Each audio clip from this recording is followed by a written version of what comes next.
internetka waxaa ka buuxa websites aad u tiro badan kuwaasoo lagu qiyaasay inay kor u dhaafayaan 1 bilyan oo websites ah. halkaasi bilyan imsaad ka taqaanaa? طبعا way kooban tahay intaynu naqaanaayeen. hagaag haddaba muuqaalkeena maanta waxaan ku soo qaadanaynaa 6 ka mid ah websites ugu faa'iidada badan ee internetka kuwaasoo iskugu jira qaybo kala duwan. soo dhawaada dhalinyaro.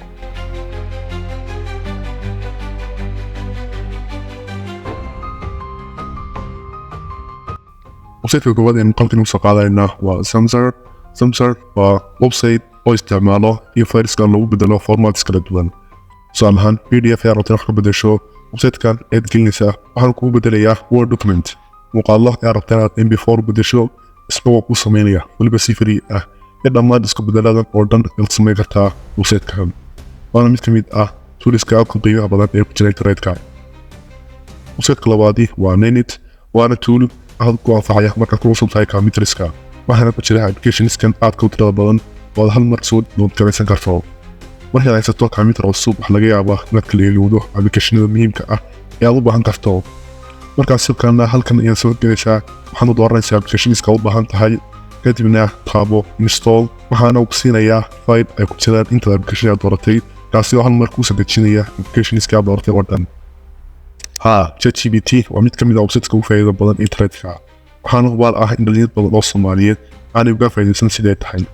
ChatGPT waa sidii professor oo kale inta Google-ka isaga ka fiican markay noqoto xog raadinta ha yaraato ama ha badnaatee. waa mashiin aad ku caawinaya markasta oo wax baranayso ama xog raadinayso. waxyaabaha kala dhigaya ChatGPT inuu si weyn kusii caawiyana waxaa ka mid ah inaad qortid prompts fiican. xitaa Soomaaliga ku qori kartaa ChatGPT oo ChatGPT Soomaaliga xilligan si fiican ayuu u shaqaynayaa. kaliya taw qor si clear ah la fahmi karo. marka muddo isticmaashana waxaad garan kartaa promptyada kugu shaqeeya sida fiican iyo kuwa kale. waxaa sidoo kale xusid mudan in ChatGPT markasta lagu sameeyo horumaro una sii fiicnaanayo marba markasii dambaysa.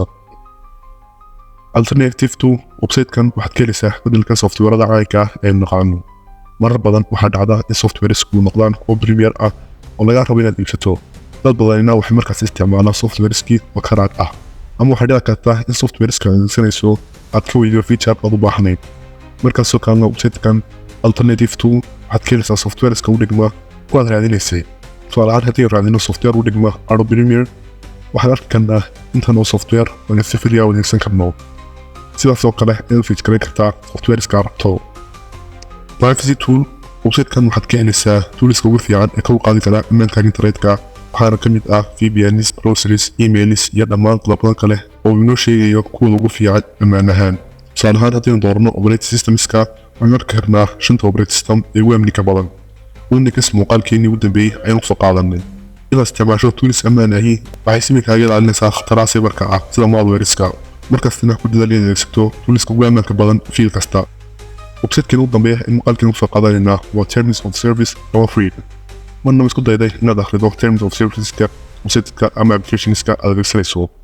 90% dadku ma akhriyaan meeshaan balse websitekan wuxuu kusoo koobayaa xogta ku jirta Terms of Service-ka shirkadaha waaweyn isagoo websitekani uu sheegaya darajada kompanigaasi iyo inuu yahay mid u qalma adeegsigiisa.